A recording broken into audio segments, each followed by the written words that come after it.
সহপাঠীকে ধর্ষণে জড়িতদের দ্রুত গ্রেফতারের দাবি করেছে বাংলাদেশ ইউনিভার্সিটি অব প্রফেশনালস বিইউপির শিক্ষার্থীরা। পাশাপাশি অপরাধীদের দৃষ্টান্তমূলক শাস্তির দাবিও করে তারা।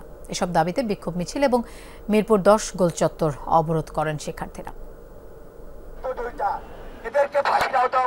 বাংলাদেশ ইউনিভার্সিটি অব প্রফেশনালস বিইউপির শিক্ষার্থীরা দ্বিতীয় দিনের মতো নেমে আসে সড়কে। রোববার সকাল 11টায় মিরপুর 12 সড়কে অবস্থান নেন তারা। দাবি জানান সহপাঠীকে ধর্ষকদের দ্রুত গ্রেফতার ও বিচারের।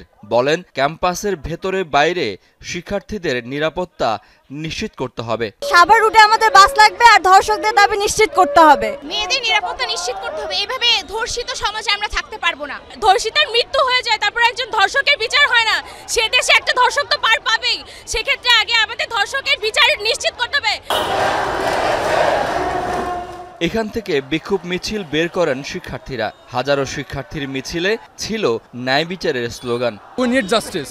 ঠিক আছে, সো আমি সরকারকে বলবো, আমি মাননীয় উপদেষ্টাকে বলবো, আপনারা এর এগেনস্টে ইফেক্টিভ মেজার গ্রহণ করুন। সরকার বা প্রশাসন দায় এড়াতে পারে না। অবশ্যই তারা যদি তাদের আইনগুলো যথাযথভাবে বাস্তবায়ন করতো এবং নারীদের নিরাপত্তার বিষয়ে জোরদার করতো, তাহলে অবশ্যই এই বিষয়গুলো কম হতো এবং সমাধান করা যাবে বলে আমি মনে করি।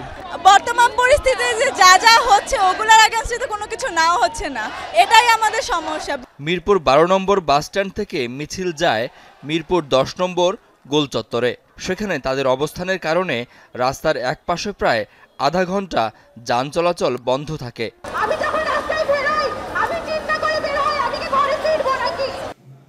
এদিকে শিক্ষার্থী ধর্ষণের ঘটনায় মিঠু বিশ্বাস নামে এক আসামিকে ধরেছে পুলিশ।